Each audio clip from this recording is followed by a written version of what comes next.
You're a sales manager debriefing a call with one member of your team who's just lost a deal to a competitor.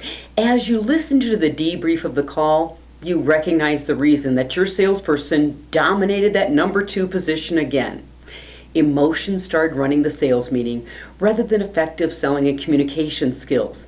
The salesperson met with the prospect, and that prospect was a qualified prospect. They had need, they had budget, and they had pain.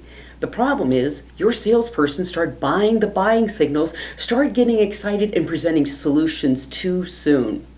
The competitor, however, had more emotional discipline, and even though she was hearing the same buying signals, she didn't buy them. She kept asking questions, probing, and she uncovered the real need and other decision criteria that was important for this prospect in making decisions.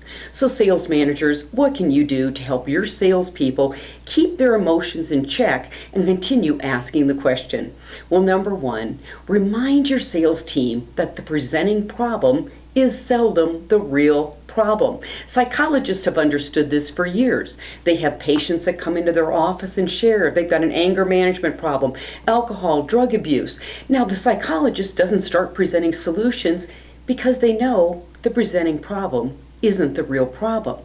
Instead, they ask further questions to understand the underlying problem that's driving this inappropriate behavior. Sales is no different. The presenting problem is seldom the problem. A couple of years ago, I was meeting with a business owner, and she was really frustrated, and she brought us in because we have a prospecting problem, business development problem. I'd like to talk to you about providing training. Well, luckily, I kept my emotions in check because I know the presenting problem isn't the real problem.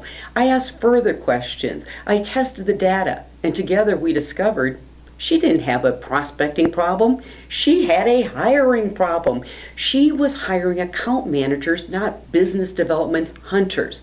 So we changed the solution. Instead of coming in and teaching more prospecting and business development skills, we helped her install an effective hiring process.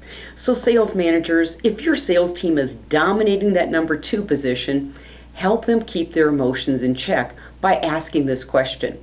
Are you hearing the real problem, or are you just hearing the presenting problem? I'm Colleen Stanley, President of Sales Leadership. Thanks for joining me.